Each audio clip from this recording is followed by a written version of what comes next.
Не си на пазара, нали? Тогава спри да пресмяташ. Гледай ме в очите. Трябва да разбереш нещо важно. Сядай и слушай, вместо да създаваш. Ти влизаш и разрушаваш. Съжителството не е инструмент за твоето его, нито полигон за манипулации с притова лего. То е завет, а не удобство. Когато ти е кеф, влиза се с чест, а не се дървиш като шеф. Превърна близостта в ефтина и жалка стратегия. Домът не е крепост, а твоята болна комедия. Чакаш да получаваш без грам да си дава.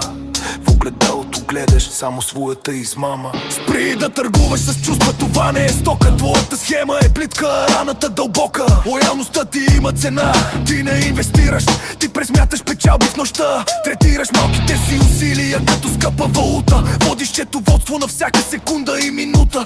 Даваш трохия и изискаш целия свят в замяна. Ти не си партньор, ти си ходеща измама. Щом дивидендите паднат, ти вече си навън. Търсиш следващата жертва в своя фалшив сън.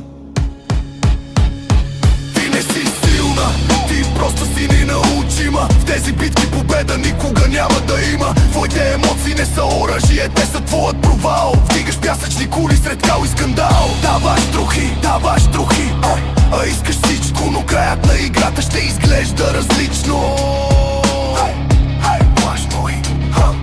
Ти не комуникираш, сякаш звяр дресираш. За всяка грешка пазиш скрит и злобен скандал. Не поправиш отношения, ти ги рушиш. С тишина и стена искаш да ме задушиш.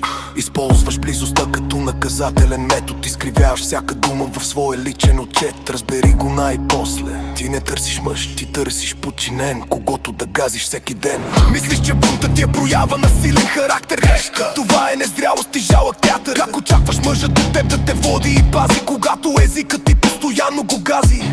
Подиграваш говоренето му, подкопаваш го с кришома. После искаш безопасност до него да дишаш. Не можеш да градиш бъдеще с конкуренция. Ти си в дебат, а не в реална екзистенция. Всеки спор е битка, всяка дума капан. Ти си самата отрова в този общ план. Истината, която пренебрегваш с лека ръка. Достойният мъж не остава в такава река, където лидерството му е презирано и мачкано, където достоинството му е системно разкрачено. Ти не печелиш войната, разбери го най-сетне. Сексуален обект до време, но всеки път просто оставаш душевно сама.